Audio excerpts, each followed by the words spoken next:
Greetings and welcome to another episode of Catholicism and Coffee. I am Stephen Gasinski. I am Beth Kaczynski. And as you can see, we have another guest. Christopher Immanuel Chance, who has contributed to our blog, but he is now our first guest on the show. So welcome, Christopher. And how are you doing? You are muted. Is that our fault? I don't think so. Sorry about the. Have you heard now? Okay, you're good Yay, now. Live podcasts. Yay! We are professionals. All right. How are you? Headphones wouldn't give me audio problems. Aside from that fumble, I'm doing okay. I regret watching the film that we're about to discuss. I don't blame you. But technically it is your fault. Yes. Yes, it is. Because you, I think you said it in a comment on one of our videos. And well, since you said it, I said, okay, I'm going to punish him. I punished us too. So don't worry. Hopefully next month we'll have a better movie to talk about. Oh, right. We'll see. It'll depend on the movie. But we'll be, so yeah. We're going to discuss Conclave. There are, in short, for anyone who just wants the basic drop down, Chris, you and I were discussing offline. What's the issue? What was the quote that you have to share? Oh, yes. This comes from a Vietnamese Dominican sister that I had for several theology classes at UST, including the one on ecclesiology, so the study of how the church works. Her response to students, a mutual friend. Let me start that over. So, a mutual friend of ours tried to warn me not to watch this film. He said that Sister Nguyen once watched the movie by accident while on a trip to Europe, and every moment that passed surprised her with how far wrong the film was. So in her words, if you have any desire to watch this film, please reconsider. Yeah, I don't know if I had a desire to watch it. After which she then gave them a smile. Of course. Yeah, I just wanted to watch it so I could form my own opinion instead of just listening to other people. Yeah, because I had heard mixed reviews. I had heard from at least two people who said they enjoyed it. And then I heard from a lot more people who were vehemently against it. So I kind of wanted to come in and be able to give my 2 cents on it. And someone actually enjoyed Conclave? Well, one is not Catholic. Oh, okay. So he has no flipping clue what godless nonsense is in this film.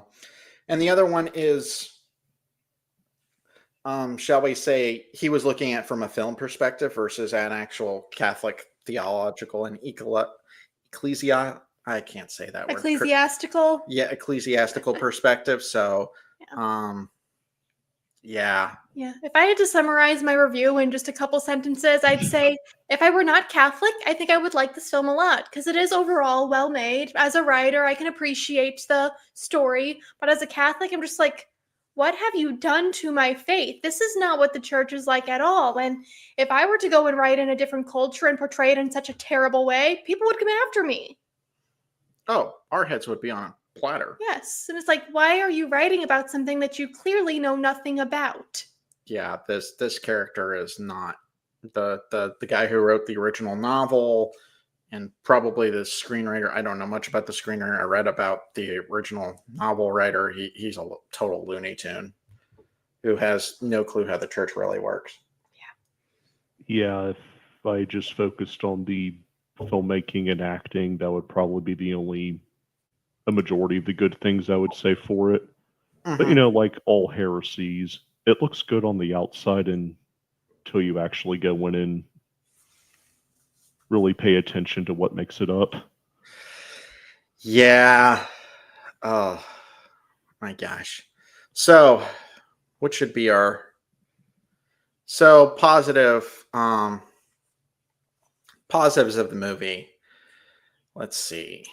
I'm more excited about seeing Ralph Fiennes as a young President Snow in the upcoming Hunger Games movie.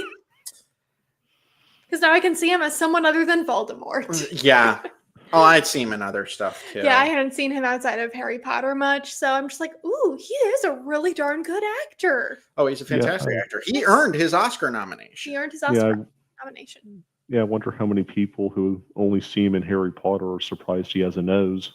It's a good question. I already knew. Although he played another, one of the films I'm most familiar with him in, is he is disfigured in that, which is Red Dragon from 2005 or 2006, somewhere around there. Oh, is that one of the Hannibal Lecter stories? It's the last one that Anthony Hopkins did. Mm. I have a special place in my heart for that film. It's not a good film, but I enjoy it. The original film that it was a remake of is actually better, but yeah, so positives of the film, we'll go over these quickly so we can woe and lament later.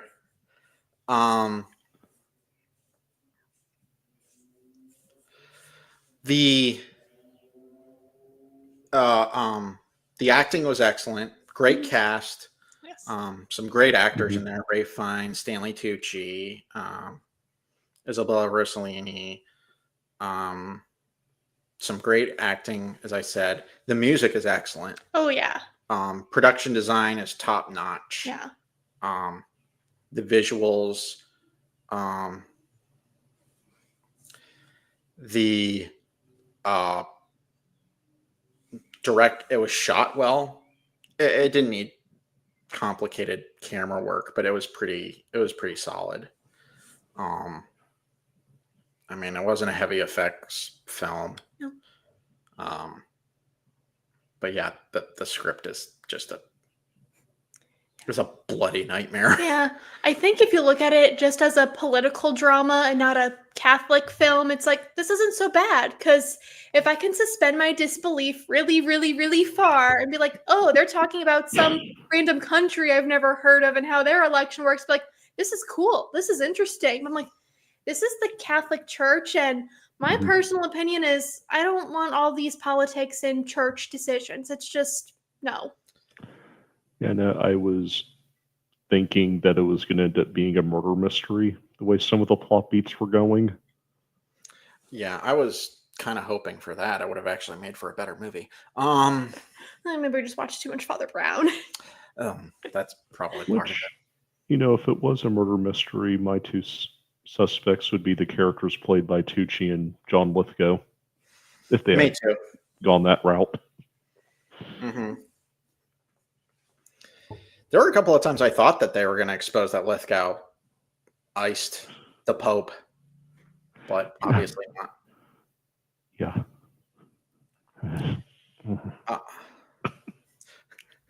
But obviously not. That is not what happened. One major thing that really bothered me, just as a filmmaker and as just a character writer, when Tucci's character was first approached by his cohort to basically push him to be the next pope, he was like, "Oh, I don't want the job. Don't pass the chalice to me." Blah, blah, blah, blah. And then, like, I don't remember how much time is in film time, but it seems like 5 minutes later, well, I am about this. I'm about that. I'm about this. I'm about that. Yeah, no one cares. Shut up. Oh, I thought you didn't want the job. Now you do? Yeah, I disliked his character more than the ones the film tried to get me to hate. Yeah. Because he was completely serpentine the entire time. Oh, for sure. Yeah, I thought we were supposed to hate him. Yeah, me too. No. You're supposed to like him. What you were supposed to hate was the conservative xenophobic caricature. Yeah, the Italian cardinal, there were a couple of things that bothered me. I won't go into all of them on stream. We'll talk later. Offline. But yeah, it was like, oh, back in my day, we're all about Latin. And then he kind of, oh, who are we gonna elect? The African guy? And I was just like, really? You're gonna play with that stereotype? Great work there, movie. Yeah. Go jump in a lake, a freezing lake, and just don't come out. Yeah. And then, we'll have you like the African guy before we reveal what his sin was that I'm not entirely sure we can talk about on YouTube. Oh, we can talk about it. We Okay. can. This is spoiler. Yeah. Okay. I don't give a rat's. So here's your spoiler alert. If you don't know spoilers and you for some reason want to go watch this, then stop watching and come watch the rest later. But our general consensus is don't watch this. Others tried to warn us. I didn't listen. I didn't either. I'm just like, are you sure? I think I need to form my own opinion. I'm like, I should have paid more attention to Father Mike Schmitz and Bishop Aaron. Yeah, and Ben Shapiro of all people had negative things to say about it. He had words. He had words about the movie Silence, which I actually agree with him on. But yeah, it does.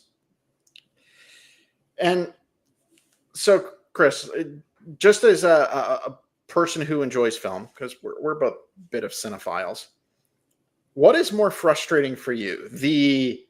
A well-made film, but has terrible messaging and writing, or just overall just terrible movie on all levels? Which one's worse? I would have to go with the former, because in this case I was thinking that I didn't like Conclave and was actually for a moment wondering if the film Legion would be considered better.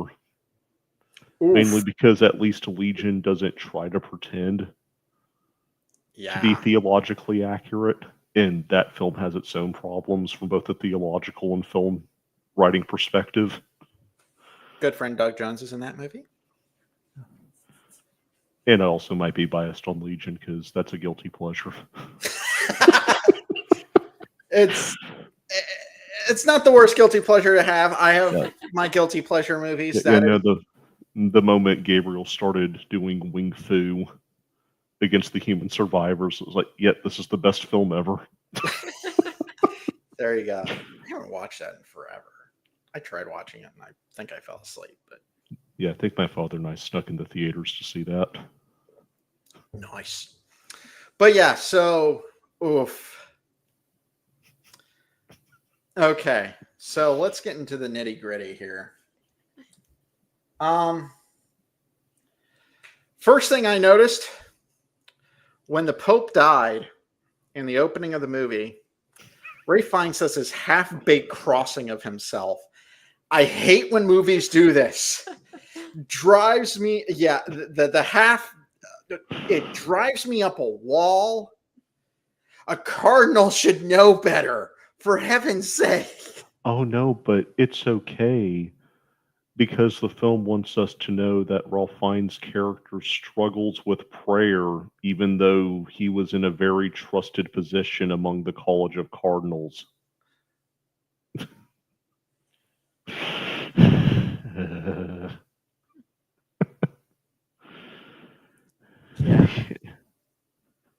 It just is crazy. And then, so that was the first thing. I was just like, okay, film, you're already not making me want to take you seriously.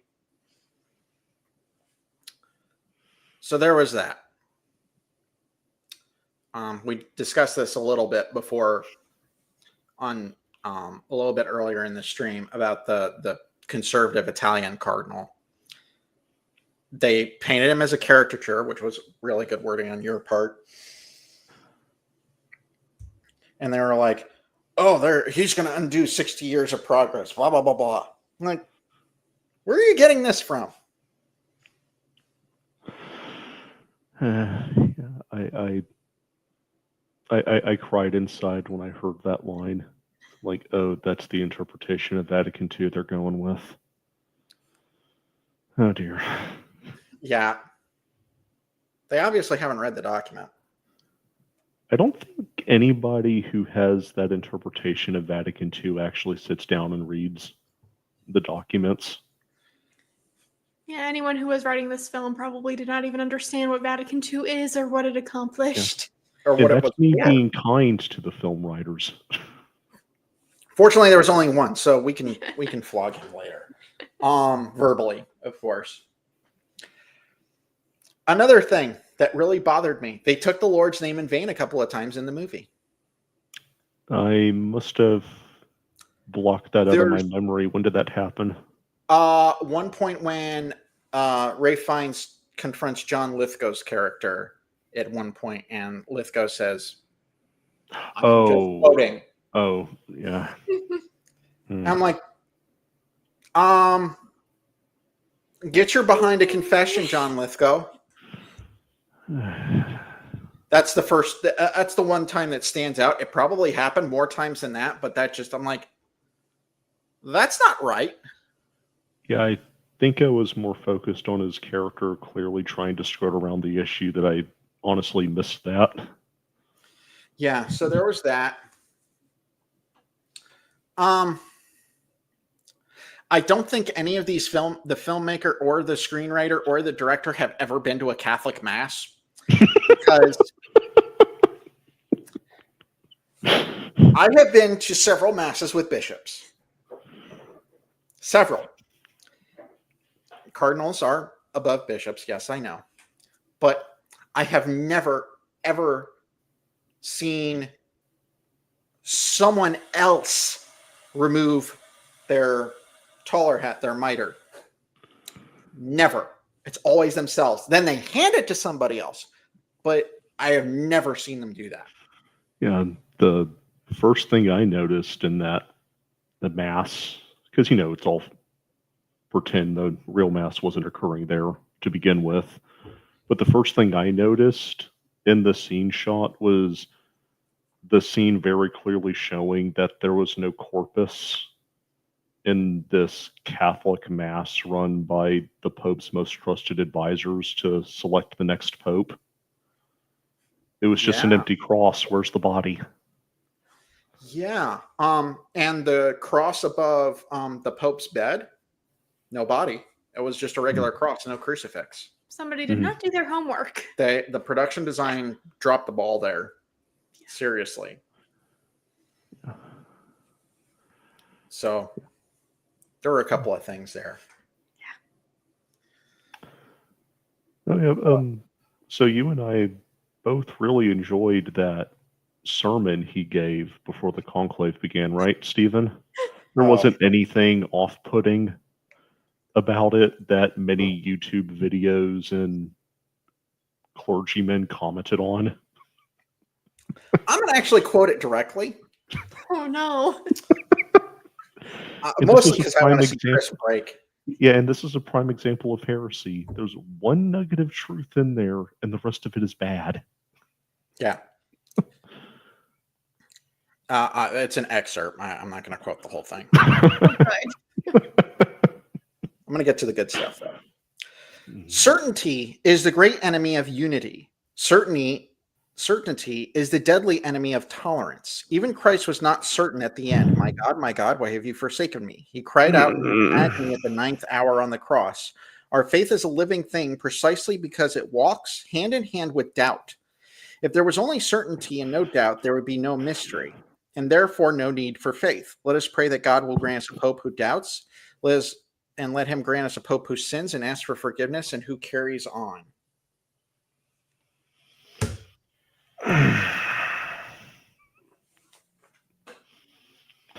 You're the one with a theology degree. Why don't you go ahead and start tearing us apart? First off, Jesus is praying the refrain of a psalm when he utters, my God, why have you forsaken me? And in that very psalm, it ends with him receiving consolation from God. So, and also, Jesus might have been tempted to doubt, but he didn't succumb to it. even if you were to allow that theological speculation to occur. And why is being certain in what you believe in bad? Because there's a difference between certainty and credulity, and the film doesn't seem to understand that, among other things. Well, it seems like certainty is you have to doubt everything. You can't. It seems to be a common trope in modern writing. You have to doubt everything. You can't believe in yourself. You can't believe in this unless you're a woman, and then you have to believe in yourself. Or if you're a young kid, believe in yourself and everything will happen for you. This is a common trope in Christian film writing too, but we'll get to that later. We'll get to that in another stream where I'll lose my ever-loving mind. But it is this common trope throughout modern writing, which has been going on for forever, but it's been reared its ugly head without very much cover the past few years. And it's extremely frustrating. Yeah, we have to be skeptical about everything, but the skepticism can't be used as a means to reach to truth. No, you just have to end in not being sure if you know anything. Yeah, this is why we have to use doubting Thomas as a lesson. It's okay to doubt, but you have to come to believe and accept the truth. Yeah, because he has the evidence. And this is a great example. What happens when Thomas is confronted? He's in awe. He's praising Jesus. He falls to his knees. Yeah. Jesus gives him the proof that he demanded as a faithful Jew. And contrary to famous art pieces of it, nowhere in the scripture does it state that Thomas actually goes up and touches Jesus after he repeats Thomas's "prove it to me" line word by word. Yeah. So, yeah. Yeah, and just it's like there are some small elements. It's like, okay, it's good to acknowledge, yes, a pope is going to be a sinner because we're all sinners. But the way they did that just was a terrible explanation. Yeah, or the idea, and this really annoyed me because of how they wrote the film, is he'll appeal to St. Paul warning I think it was the Church of Corinth about not dividing into factions, which is eerily similar to the church today, at least on the online world. But then immediately after that, we're going to see Ralph Fiennes' character go with Tucci's character and the other liberal-leaning cardinals about how they should essentially bribe the other cardinals into voting for Tucci's character.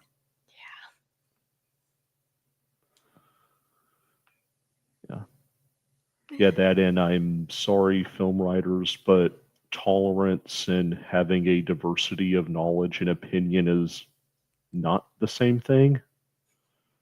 That's not what Pope Francis meant by when he said the church should have both lungs to fully breathe again.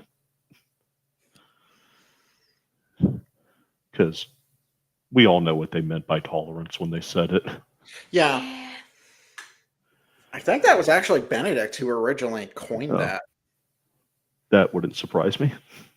And of course they hate Benedict because they actually made a reference to him. Yeah, it was weird where they're talking about, we shouldn't be afraid of getting a pope that might have been involved in questionable stuff in the past. Look at church history. And yet when it comes to the African cardinal and John Lithgow's character, both of them do horrible things before and during the conclave. All of a sudden they're invalid and nobody can elect them. Yeah. And the African cardinal even calls up the hypocrisy of this face. Is like, you yourself said a pope who sins and asks for forgiveness. Yeah, the thing that bothered me most is they just erased any spiritual element of a conclave. Now, I've never witnessed a conclave, obviously. A teeny tiny percentage of the population has. But we hear stories, we hear accounts. There's cardinals who share what happens, or popes who share what happens. And it's like, there's a very deep spiritual element from what I've heard and what I understand. And it was not present at all. Yeah, no. They paid it lip service, and it wasn't even good lip service. No, it's like, oh, spirituality. Now let's get back to politics. Yay, we're going to make this a political drama. Yeah, and in the film, we're even going to shoot ourselves in the foot by having Ralph Fiennes' character say, this has turned into how American politicians behave, and we shouldn't do that while they're in the midst of doing it and continuing to do it.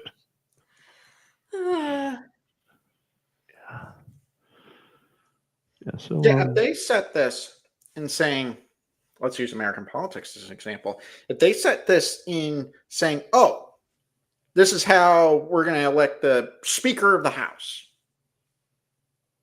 or the majority leader for our party or whatever, would we be losing our minds over this? Nope. No. Yeah, no. No, we would not. Thing is, if somebody wrote about another culture or group that was not their own and they did not get things right, they would be given so much grief. But you get the Catholics wrong in media and, oh, that's okay. We're not going to bring it up or say it's offensive. We'll get to that later. I will sit by and wait. We'll get to that in a minute. Let's beat up this film before we beat on Hollywood in general, because it's fun. Yeah. So, there's another character we haven't talked about. It's the person who eventually is elected Pope. Okay, we're going here. All right. I'm going for the jugular.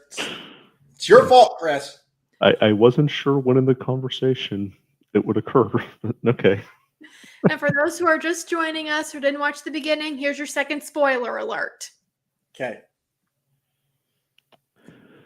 So there's a piece of, I'm going to read a piece of the speech that this cardinal gives a little bit later, who eventually is elected Pope, to rebuke the conservative cardinal who is basically calling for war against these, it is strongly implied, Muslim jihadists who have caused. Yeah, with the lack of information, we're not really given much evidence who was blowing up Rome in the midst of the fake Pope stuff. Yeah, but it's Muslim jihadists. Yeah.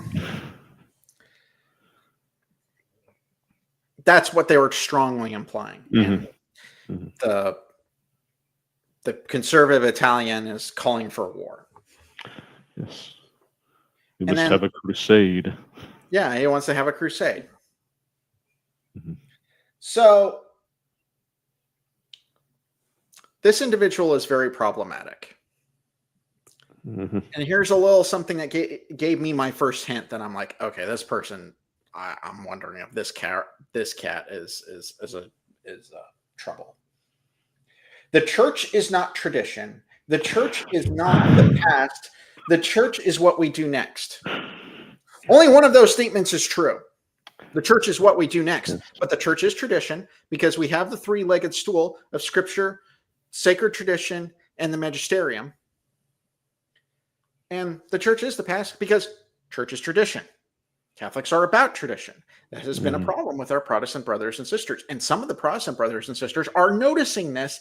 And that's why a bunch of them, including Dr. Scott Hahn, became Catholic. Yeah. And to give those watching this video present in the future an idea at how successfully manipulative the film was, it wasn't until that scene that red flags started emerging for me for that character. Up until that point, I was either indifferent to his character or kind of liked him. Yeah. Yeah.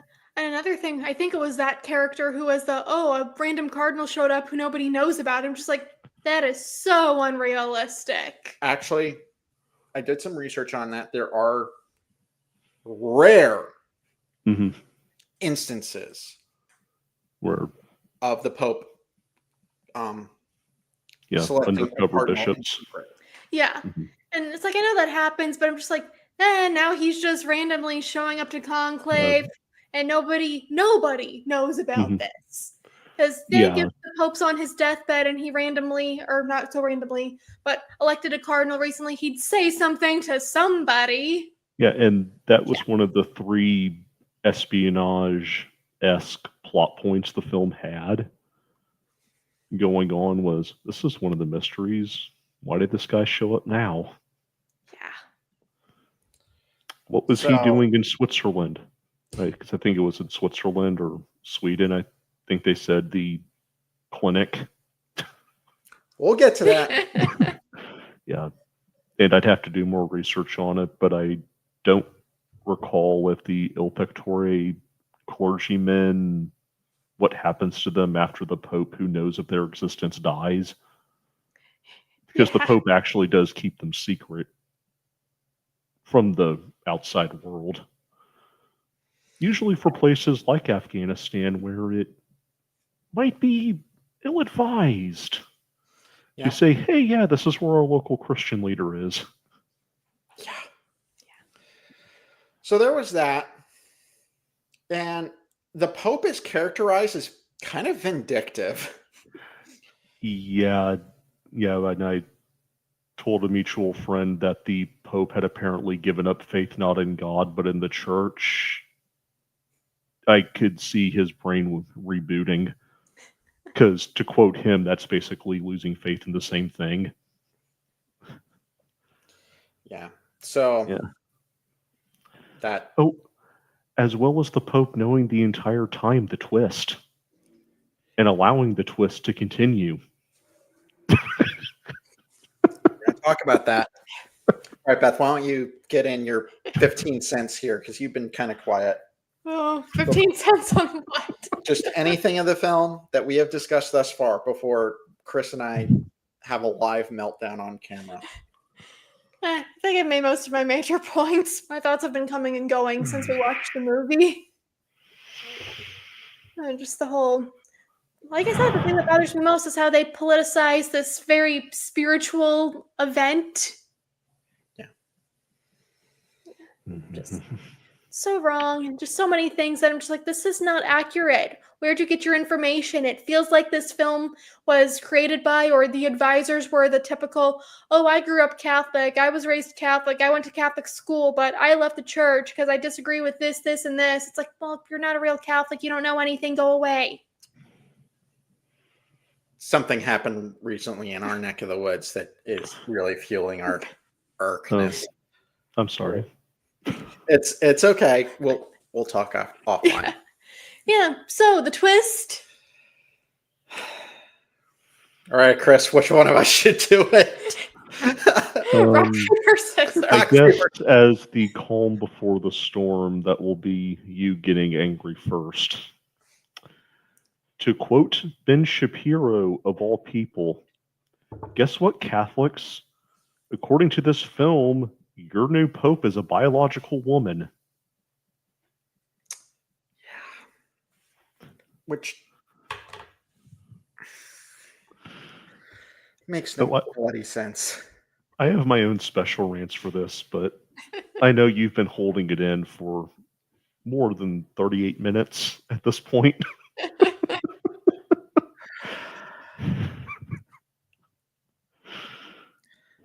This is just me theorizing. I am not Pope, nor will I likely not be Pope. But if I found out one of my priests was biologically, without a doubt, physically, was biologically female, I'd be like, call him up, we're going to talk. And be like, I'm sorry, I love that you've been wanting to serve the church, but our Lord selected 12 men to be his apostles. As spiritual successor to St. Peter, your capacity as a priest has now been threatened by biology, which our Lord has created. I'm sorry, you can't be a priest. I have to strip you of your I would have to defrock you. I'm not happy about this. I know that you have a great servant's heart. Let's find you a place to serve elsewhere, but you can't serve as a priest. Yeah. And how they pulled off this twist, because thankfully, no, the Cardinals, as dumb as some of them were in the film, they would have noticed a woman in a cassock running around. No, how they decided to do it was, we're going to exploit the really rare medical condition that makes some people born hermaphrodites. So in this case, the character was a biological woman who, through a mystery I don't fully understand myself, was born with body parts she doesn't need, which is why they were able to have him be played by an effeminate-looking actor. Which is actors in mainstream Hollywood these days, but yeah, and the part that confused me, aside from, is I've taken a look at seminaries, and from what I'm told, they kind of behave like dorms. And the film's really expecting me to believe that for 4 years in the seminary, none of this character's other fellow seminarians noticed something was off 3 inches below the belt. As someone who's actually been in a seminary overnight for a retreat, you are correct. It's a dorm. It's a college dorm. Yeah, it's like, that's the... yeah.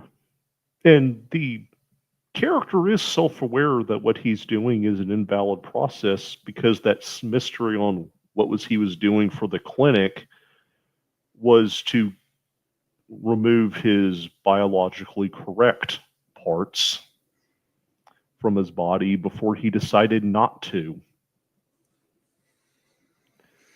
And it's heavily implied the late Pope commended him for this in the film. Well, just to be clear, this is a very rare situation. I don't know what the church's true teachings on it are, because there are people who are born both male and female. And if someone born that way wanted to become a priest, I don't know what the protocol would be there.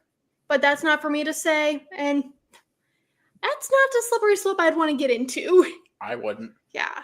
And as a filmmaker, if you respect the Catholic Church, you would not include that. But we've already covered whoever made this knows nothing about the Catholic Church. And it was in the source material of the book, which is meant to be a political thriller. Oh, yeah. And the way they've presented this film,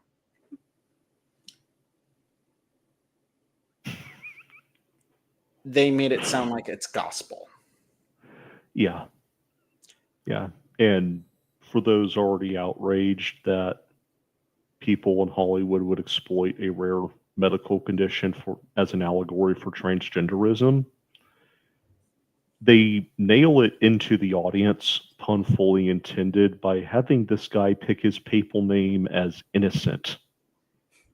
So, oh yes, I'm the innocent one during this entire affair, even though this entire time I've been lying willingly, kind of like all the other characters. Yeah. Including Ralph Fiennes' character, who, despite his flaws, I have to commend that they really showed him excelling in the virtue of fortitude, even if when it meant the other characters wouldn't like him. You could have saved this film by having him exhibit that virtue one more time by going to the other Cardinals, going, guys, wait, we need to stop this. This has been invalid. But they don't have them do it. Yeah.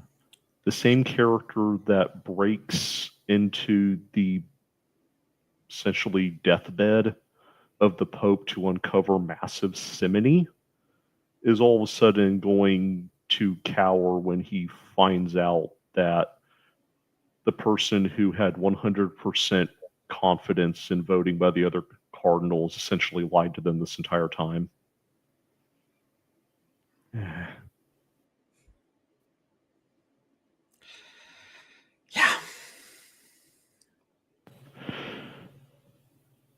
It's maddening. Yeah.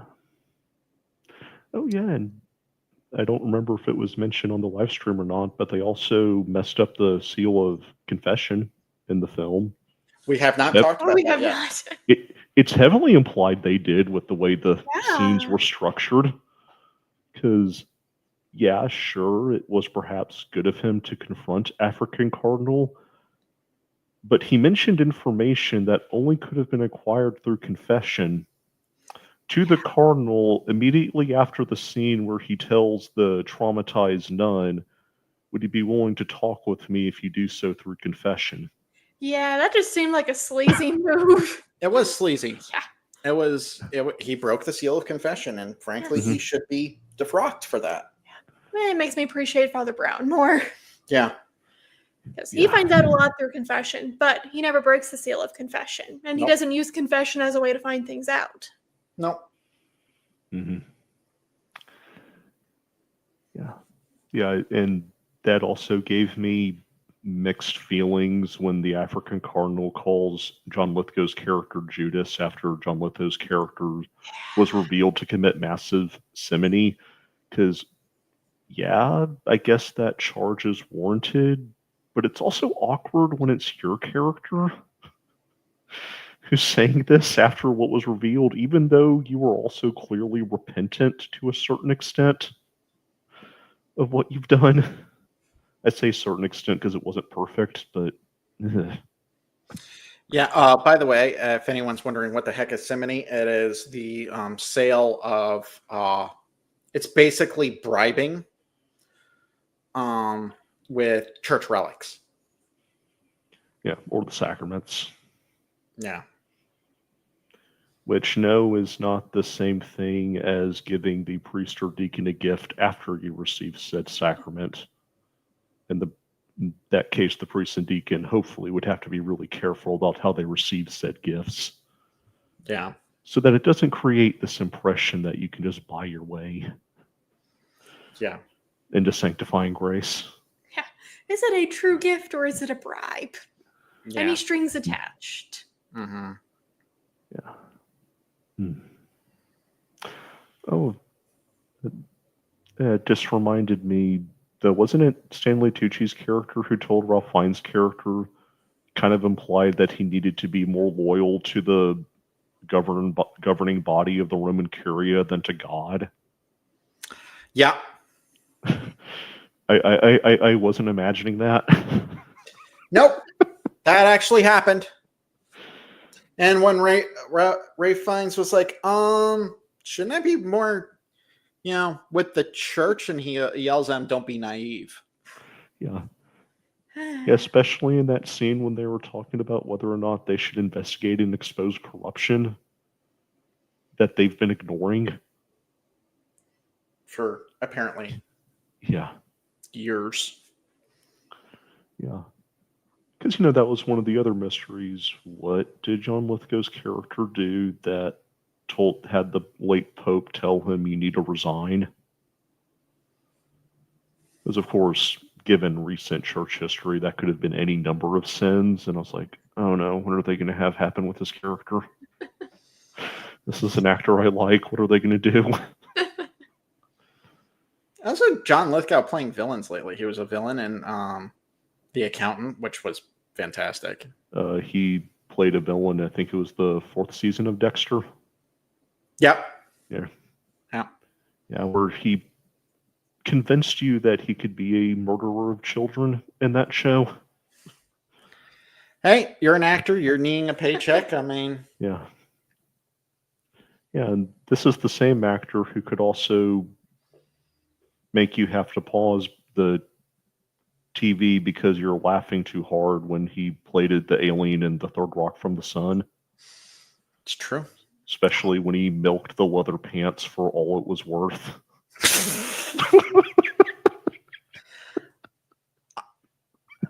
Speaking of guilty pleasure shows, I have that whole series on DVD. Yeah.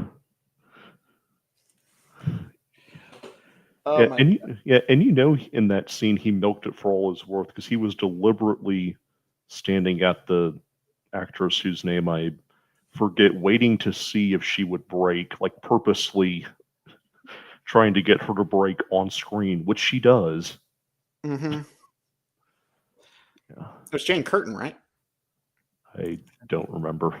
Yeah. Anyway, we got quite a few chats. We'll look at them later. Smash that like, folks. Yes, I am not above grifting my own stream, our own stream. So there we go. Okay, but yeah, it's boy. So, anything else we want to say about the movie in particular, or can we move on to general Catholic pop culture stuff? There I think was we should mention pop culture. What was that, Chris? there was one more brief note I had that gave me concern. Okay. Was the presentation of the liberal cardinals' casual racism when they were talking about the fact that is where they openly admit the reason why they're not denouncing the African cardinal for his views on homosexuality is because of the color of his skin. And that struck me as memorable because I wonder if somebody snuck in that line, because with the direction the film was going, I'm surprised that made it past the editing. There's a lot of stuff that shouldn't have made past the editing in so many movies. I mean, yeah, but with their specific message they wanted to give, I'm like, you just shot yourself in the foot here. you already had the conservative guy be a racist, so you're gonna be a racist too. Great. The governing body of the church is all a bunch of racists except for the African guy. Yeah. Is it me or he seem a lot like Cardinal Sarah in certain ways?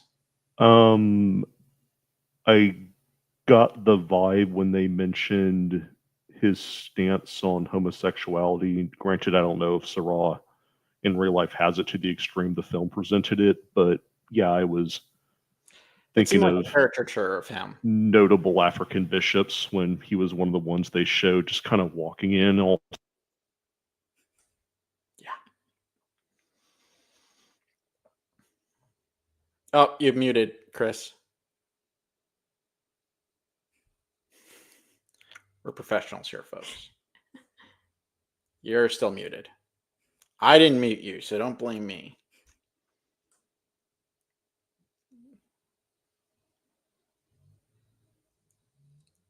Nope. Maybe you should go out and come back in.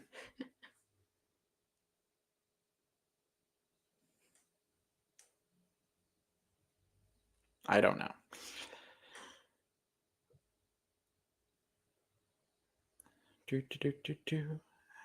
Let's try this.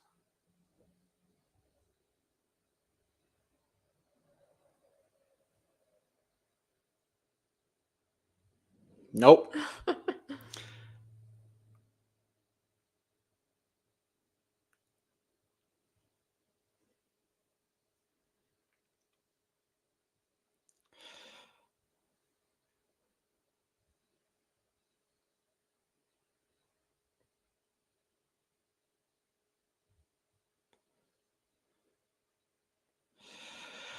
Anyway, so yeah, it's oof. They shot themselves in the foot there pretty horribly.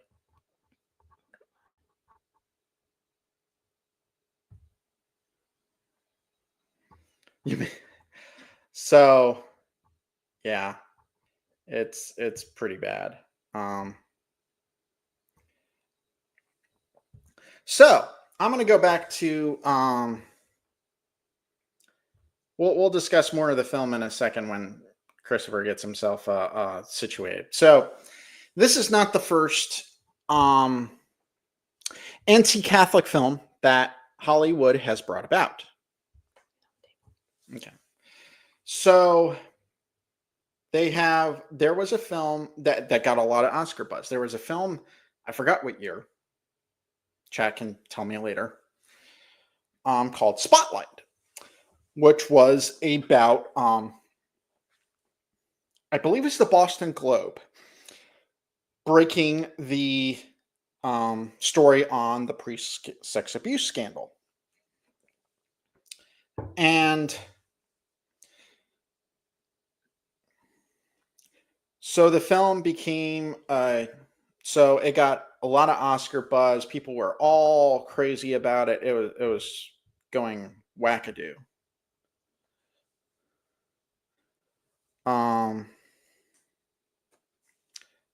So that's so this is not the first time, nor will it be the last. Nope. And of course, silence was considered a big deal, and some Catholics were all crazy for it. And then I watched the film, and I'm like, this is not a very good pro-Catholic film. Yeah. Especially from Martin Scorsese, who claims he's Catholic, but I question. I don't want to be judging, but there are certain things that he just seems to promote that definitely doesn't fit the mold of Catholicism. That's just me. But yes, so there's that.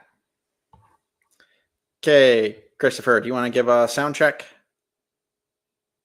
He is frozen, I think.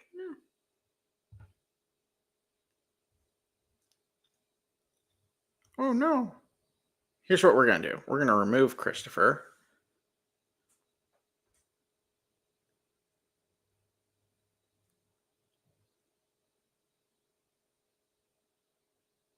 And then I'm going to invite him one more time.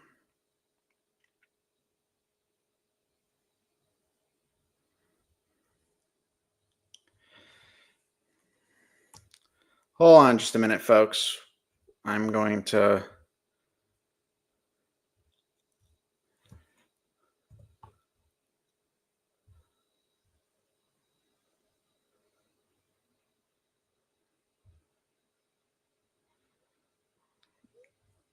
I have to do this one more time.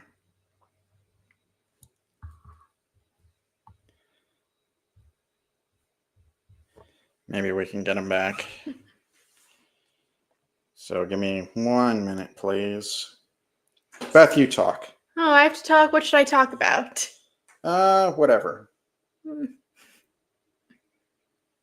So, Catholicism, pop culture, technology. Yeah. Yeah, technology. Great when it works. Great when it works.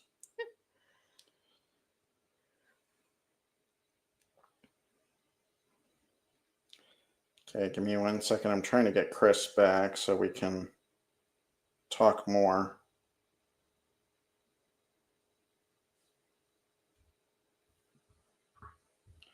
Hopefully, I already sent invites to him. Okay.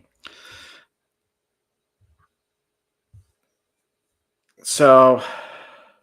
Oh, it looks like he's coming back on, maybe, hopefully. Okay, add to stage. Let's see. Okay, he's not frozen anymore.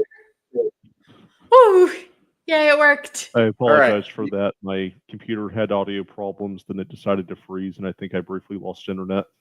Ooh, not good. Well, glad you're back. Yay. So, if I was meant to comment during any of the preceding 5 minutes and I couldn't, I apologize.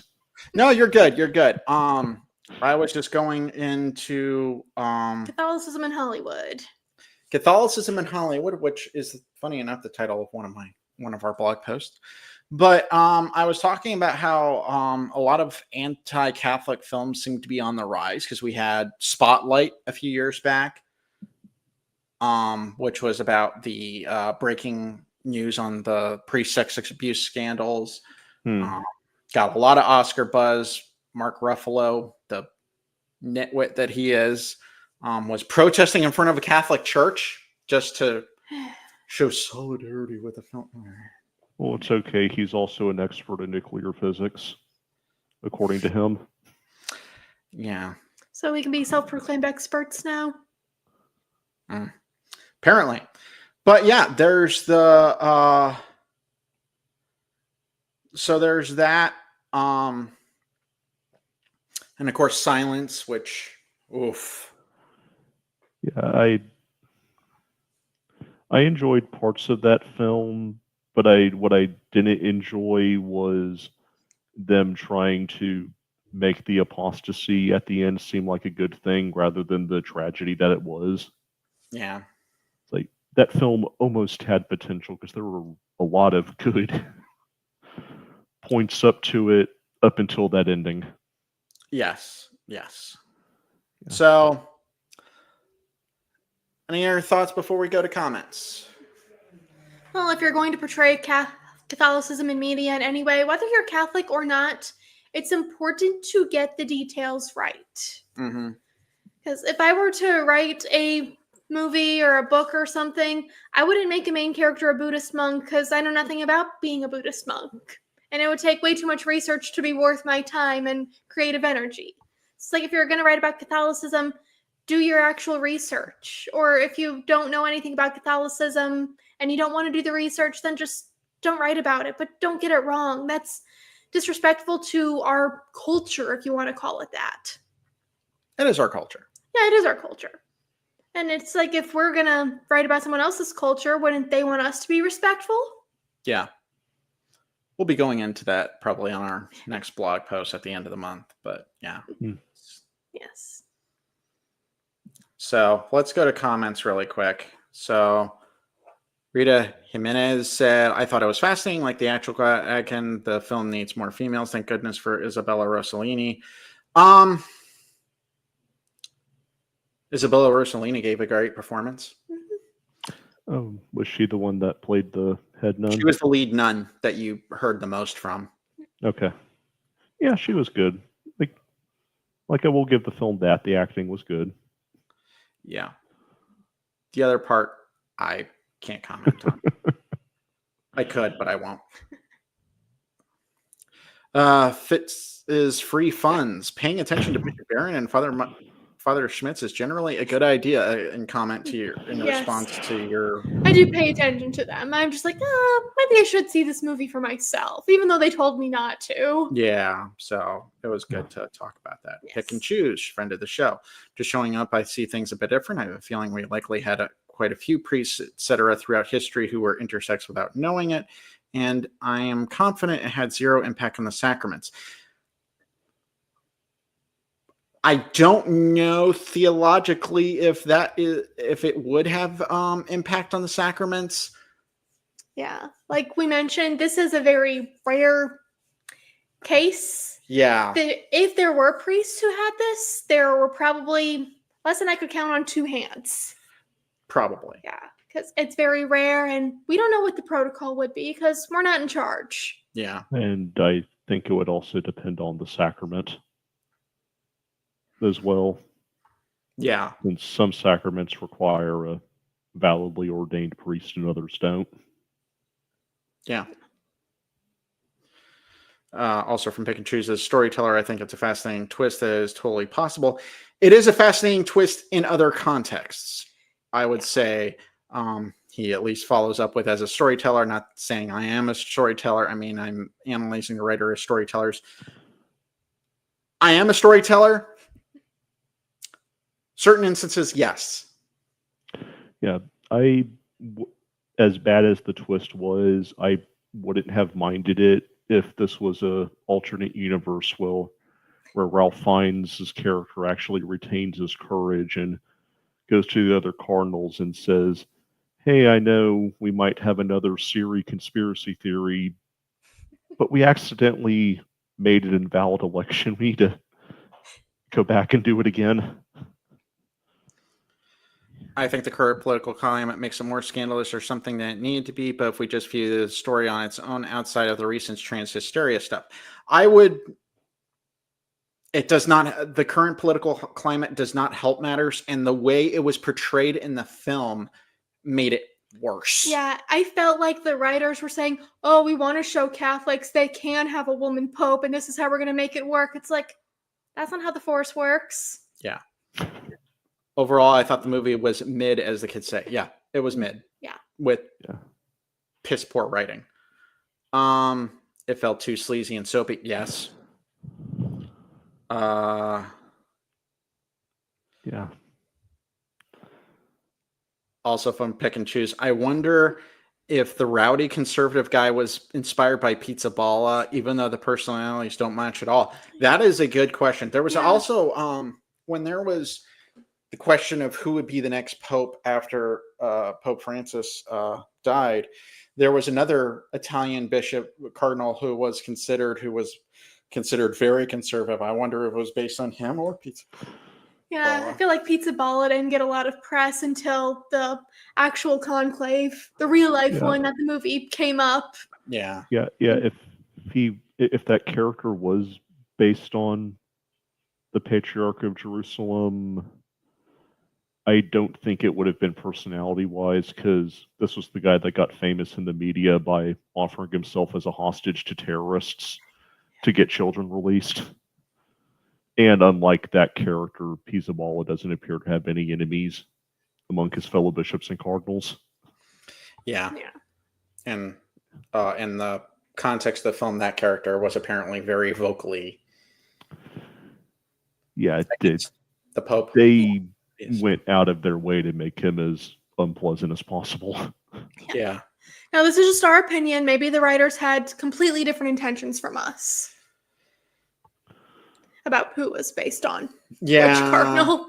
Who knows? Yeah. Or they may not have based it on anyone. They just may not have. did caricatures. No, as we said, they don't know much about the church. My private opinion is that that character was a combination of every criticism of the church by arch conservatives post-Vatican II just combined. Because you could see a lot of people. Yeah. In him. Check out Sades. It's a crime, but imagine is God singing to us. Yeah. I will check that out at some point. Technological mass unemployment is on the horizon. Yes, it is. I am terrified because my job is in technology. So is mine. Yeah. Well, you're a lot more secure because they need teachers. They don't need tech guys fixing things. Yes, we do. Believe me. Somebody's got to program all the AI. Okay. Tucci was annoyingly political. His character, yes. Yeah. His character was. Yeah, I started disliking him once the Conclave began, before I began to dislike the guys that the film was wanting me to dislike. Yeah. Yeah, I thought they were all annoyingly political, but I don't like politics in the church. And I mean, is there probably some politics in the church? Yeah. Was there probably politics in this last conclave? Absolutely. But it was not at the level they were showing. Yeah, it's like 99.9% politics and 0.1% spirituality. And it's lip service spirituality, not real spirituality. That too. So terrible. Oh yeah. Certainty is the enemy of tolerance, but we're going to consistently have Ralph Fiennes stare at the Michelangelo's Last Judgment.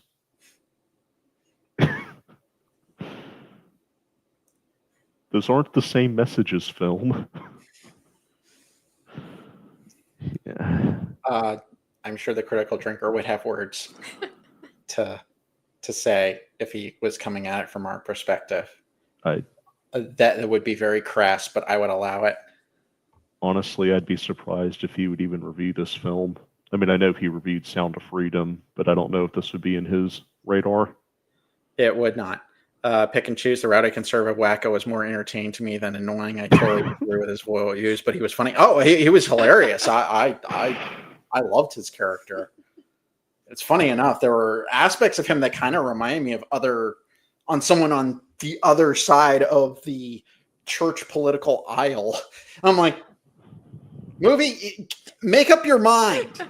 Yeah, no, I have to. Things I'm like, movie, make up your mind. Yeah, I have to admit, I found it funny when he said, well, why not pick another Italian as Pope? It's been a while, guys.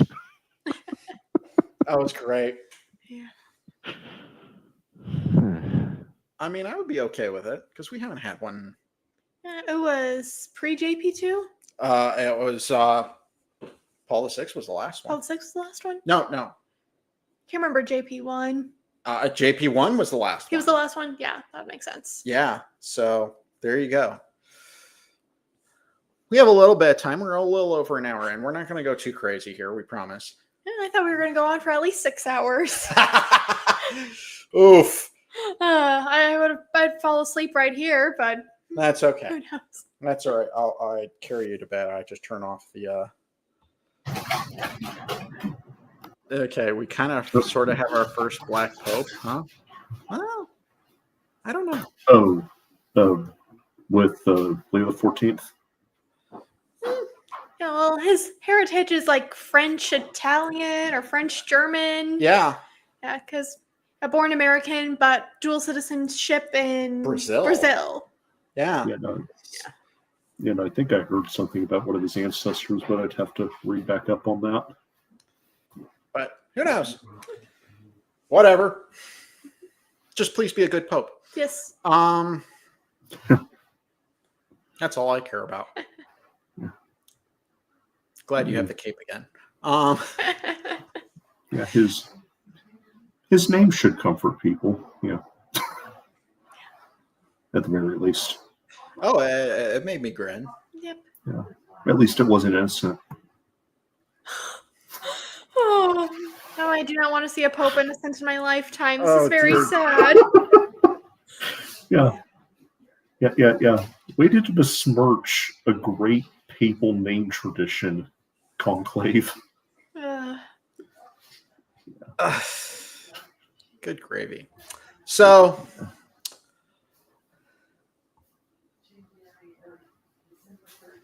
maybe we can push distributism with a Leo Pope. Yeah, possibly. There are worse things to be pushing for. So, should I plug my book? If you would like to. Well, I wanted to take a couple of minutes to do that, if that's okay with you, Christopher. Yeah, that's fine by me. I was told that was going to be a topic of discussion. We might. I said we might. So okay. I wanted to make sure it wasn't. If it was going to be a 2-hour plus stream, I'd be like, "We're going to bed. I'm done. I'm going to bed." But we've been good. So I wrote a book. We have hinted at this for a while. We did.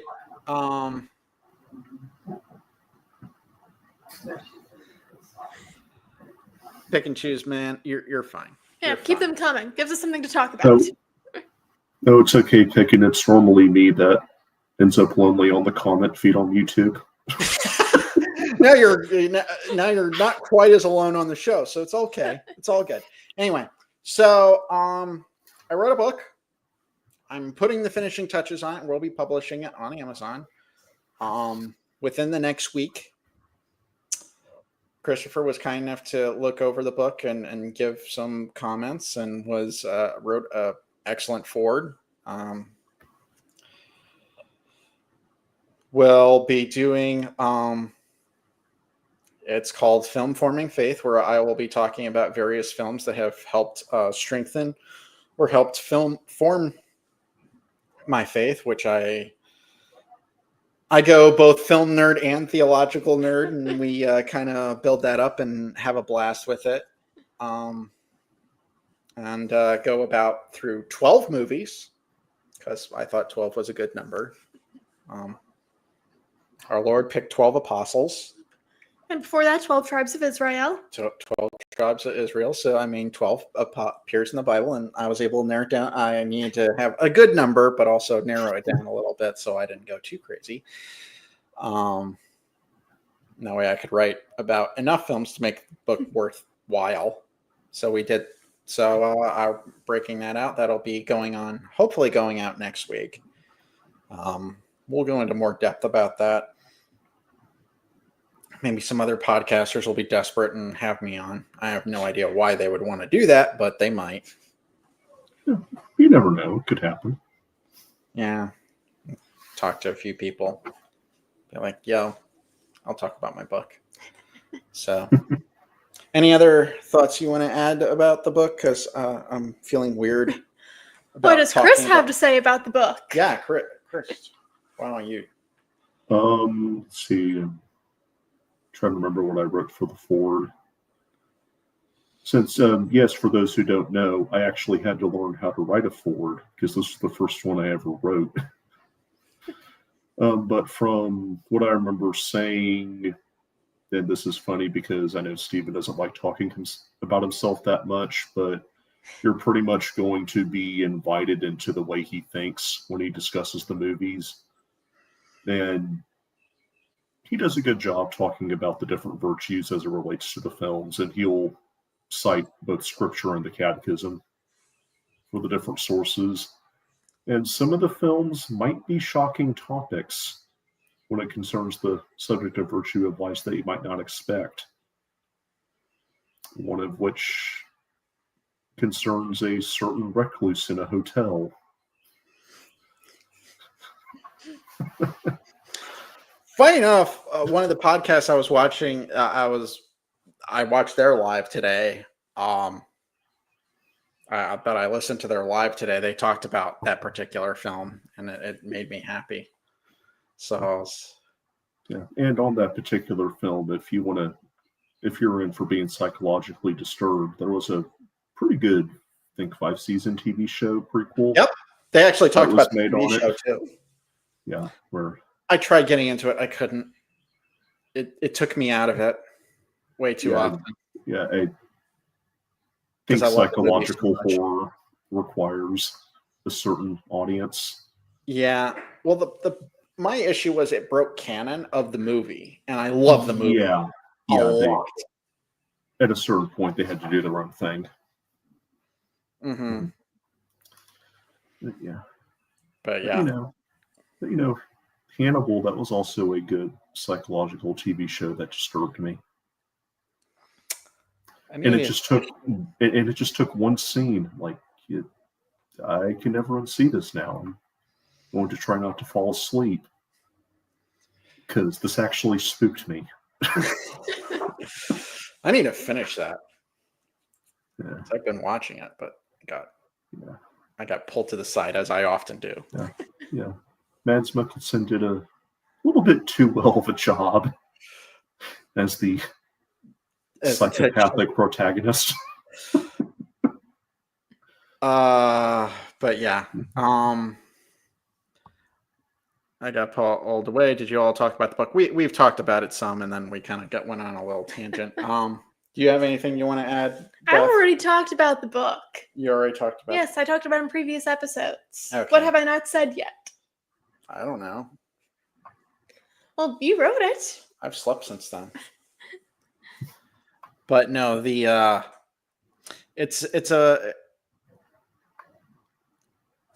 Christopher described it pretty well, that you get inside my thought process of how I process films and faith and books in the book. And you definitely get inside my head a little bit. I don't know if that's a good thing or a bad thing. Yeah, if it's a bad thing, I'll take the blame because I encouraged you to give more personal anecdotes. Yeah, that is your fault. Okay, I'll take the blame. In this case, it was a good thing.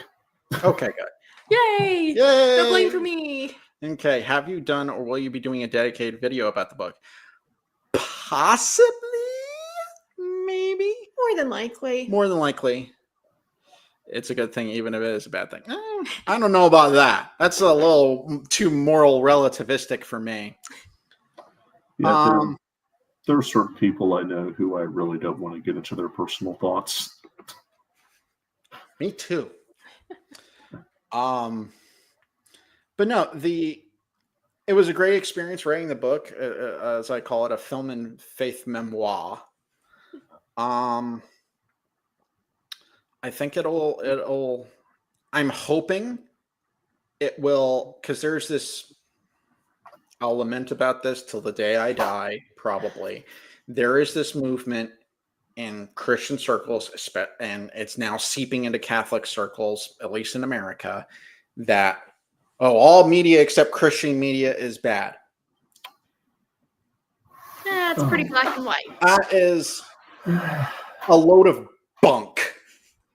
Okay. And besides, most Christian media is terrible. It is not well written. The characters, oh my gosh. I could go on a rant about a certain film, but I won't. Oh, yeah. Yeah.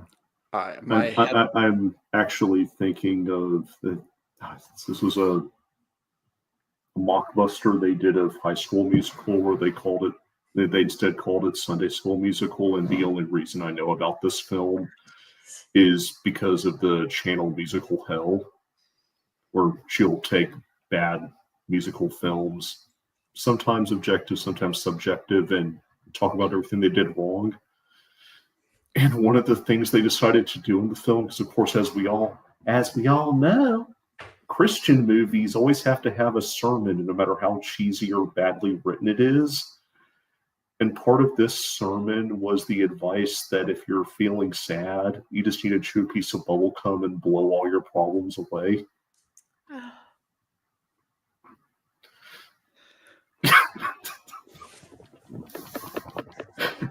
Yeah. Here, drink your beverage. I don't have any anymore. Oh.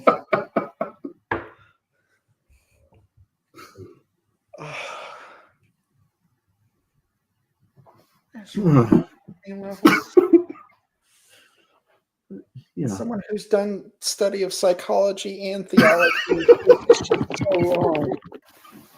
No, it gets better because this advice was given.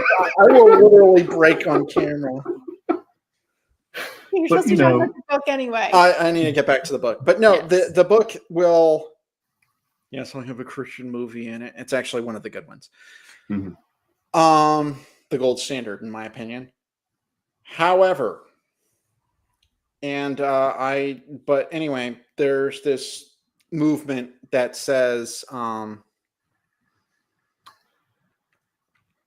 that most people are focused on the message, and that's on both sides, instead of just making a good movie and let the art speak for itself. That's what some of the best films I've ever done. Have good actors. Have characters that you actually want to root for. Have characters that are real and relatable. Yeah. Or in the case of slasher movies, have characters you wouldn't mind seeing die. It goes both ways. It's true. Not gonna lie, there have been several. I've seen some slasher films, and there are a couple of characters I'm like, well, and there they go. Yeah, because that sense of cosmic justice in films is why some people don't like the fact that Mr. Potter just gets away with everything that he does in a certain movie. And there's been many parodies made that attempted to fix that gaping plot point. Yeah. So, I believe it's because the adventure of creating art is in conflict with the responsibility of properly promoting one's religion. Yeah. It is. We try to do both. Yeah. No, the best way to do it is just create a good art piece, and you have your stuff sprinkled in it, but promoting the virtues of it. Mm-hmm.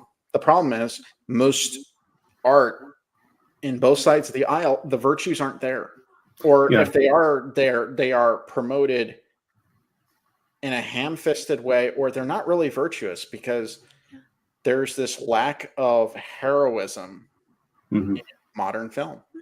And I think if you're a good, moral, upstanding person, so to say, if you're true to yourself when you're creating, the morals and the virtues are going to naturally come out. But if you're trying to go against your nature of creating things that are good, then it's not going to be good. It's going to fall short. And I've been there, tried that before, and it's just like, this writing is not good because I wasn't being me and I wasn't being true to myself. I'm trying to be edgy and contradictory and rebellious. It just didn't work. Same happens with political art. Yeah. I don't want to be preached at. I just want to watch a story that allows me to think. Even if it's in a story. Yeah, even if it's in a story where the characters don't really have any morals, like 28 Days Later, but that's a separate That's a whole genre. Yeah, stuff like that actually works in that type of genre because it's trying to make a point. Force edginess hits the same problem. Yeah. Yeah. Was this written by an adult or by a 13-year-old trying to sound cool? That's most of Hollywood writers. They are 12-year-olds trying to sound cool. Yeah, which is why I gave up after 2 episodes of that D&D cartoon, Vox Machina, or whatever they called it. I was like, no, 2 episodes is enough. Not even my love of the game can justify continue watching this. Right now, we're watching the Lilo and Stitch cartoon series from the early 2000s. I remember that one. That was a fun cartoon. And I'm like, every time after we finish watching it, we have a binge. We watch 3-4 episodes. I'm just like, we had it so good. Mm-hmm. Yeah, I mean, there are certain lessons that they're trying to teach, like, unconditional love and the importance of family, and just, you have quirky characters, but you want to root for them. Even a guy who's trying to reform himself, but sometimes edges into being an evil genius. mm-hmm. But you can't help but like him. He's probably my favorite character now. I originally hated him in the original animated cartoon movie, but he's probably one of my favorite characters. Well, you're a lot alike. It's true. And Lilo and Stitch is also in that wonderful era of cartoons where nobody questions improbable disguises that would not at all work in real life. Mm-hmm. Can instrumental music count as Christian music? I think so. I would agree.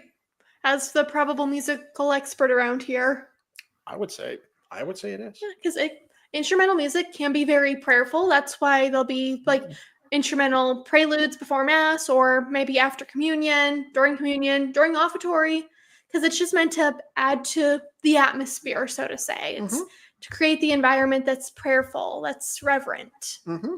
Yeah, you don't have to have lyrics. No, you do not have to have lyrics. If you can't tell, the cat is deciding to make her presence known. Say hi to everybody. Hi, I'm cute. She's purring, so she's happy. Hi. You like being our guest? Are you sad because we have another guest tonight? Is that what you're worried about? Your job's not in jeopardy. Don't worry.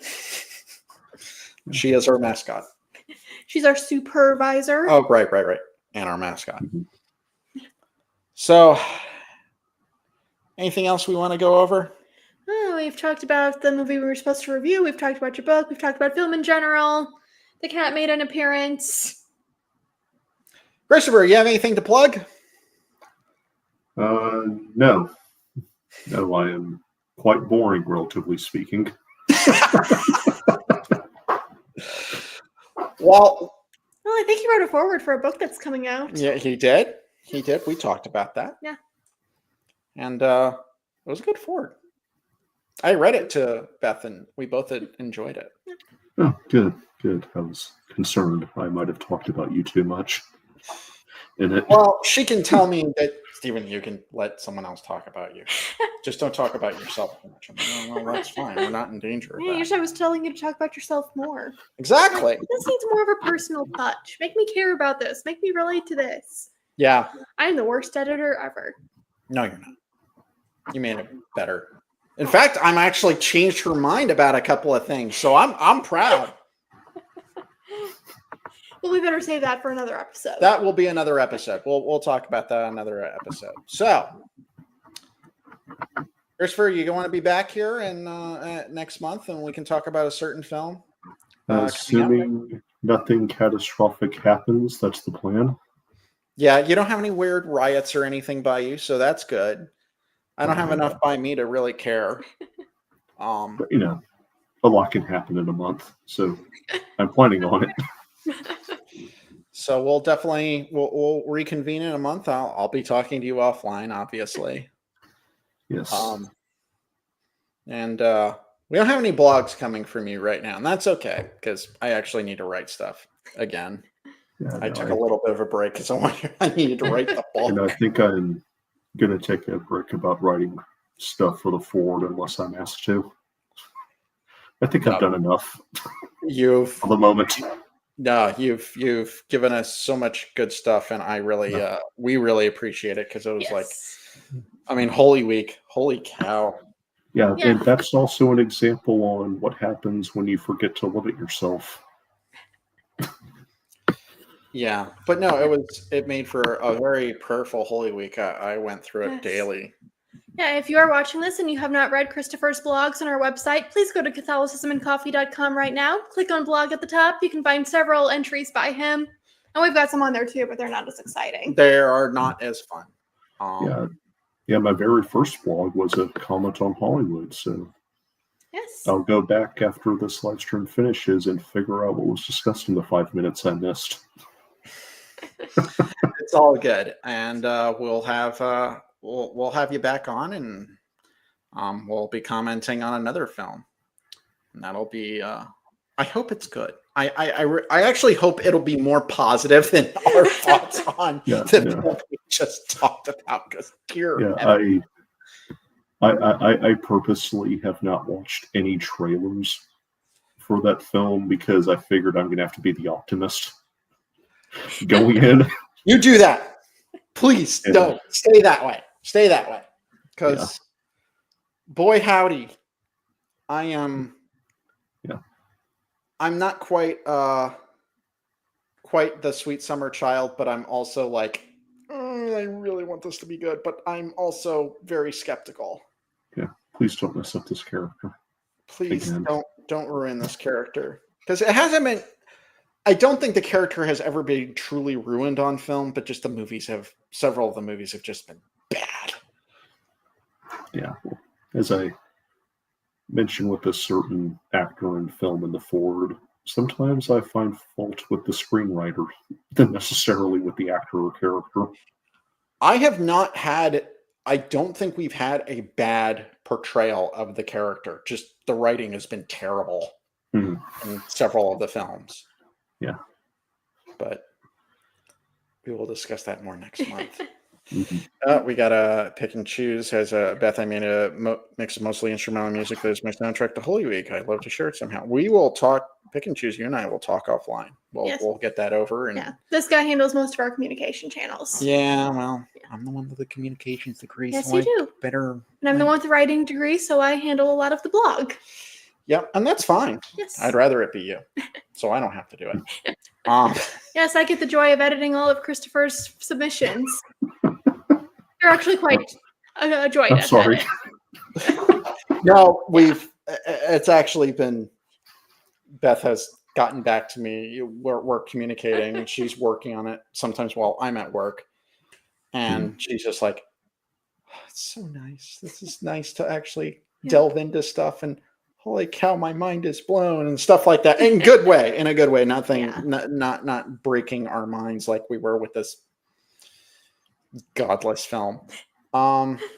Yes. So, our audience, thank you for popping on. Thank you for watching.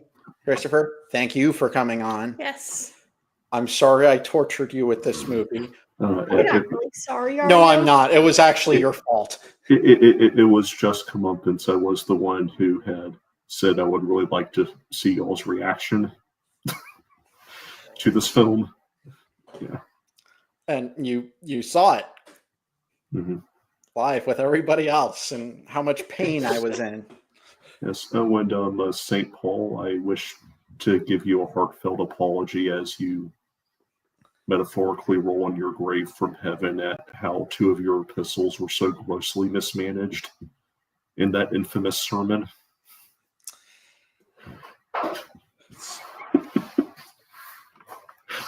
Yeah. Yeah, almost. It's hey, some of our Protestant brothers and sisters mismanage his epistles so poorly. It's so sad. It's a universal Christian thing. True. In the meantime, everyone, thank you again. Like this, hit the like button, subscribe to the channel. We'll be back next week. We won't be live. We'll be doing a standard episode, standard operating business procedure. And we'll have a special episode for the Feast of Corpus Christi. We're not going to say more than that. Yeah, we'll have an episode specifically talking about some aspects of the Feast of Corpus Christi. So that'll be cool. It's one of our favorite feast days around here. It is. It's a wonderful feast day, and we'll be talking about some interesting stuff related to that. So in the meantime, thank you all. Again, we're so grateful. We're over 100 subscribers. Oh, holy cow. Yes. I'm still amazed. Keep subscribing. Tell your friends. Like us on Facebook. Follow us on Facebook. We need to get on more channels, I guess. Get on more platforms. Yeah, platforms. Yeah, check out our website. Yes, please do. Because you can find our blogs, our movie course, Yes. which is there's some stuff on there. Yeah, and search for our works on Amazon. We've got several devotionals. We have a couple of prayer journals we published about a year ago. Mm-hmm. And we'll have another book on there very soon. Very, very Just soon. search Gazinski, Gesinski. You'll find us. Yeah. So, as I close out, as I do every show, be bold, be brave, be courageous. God bless. God bless.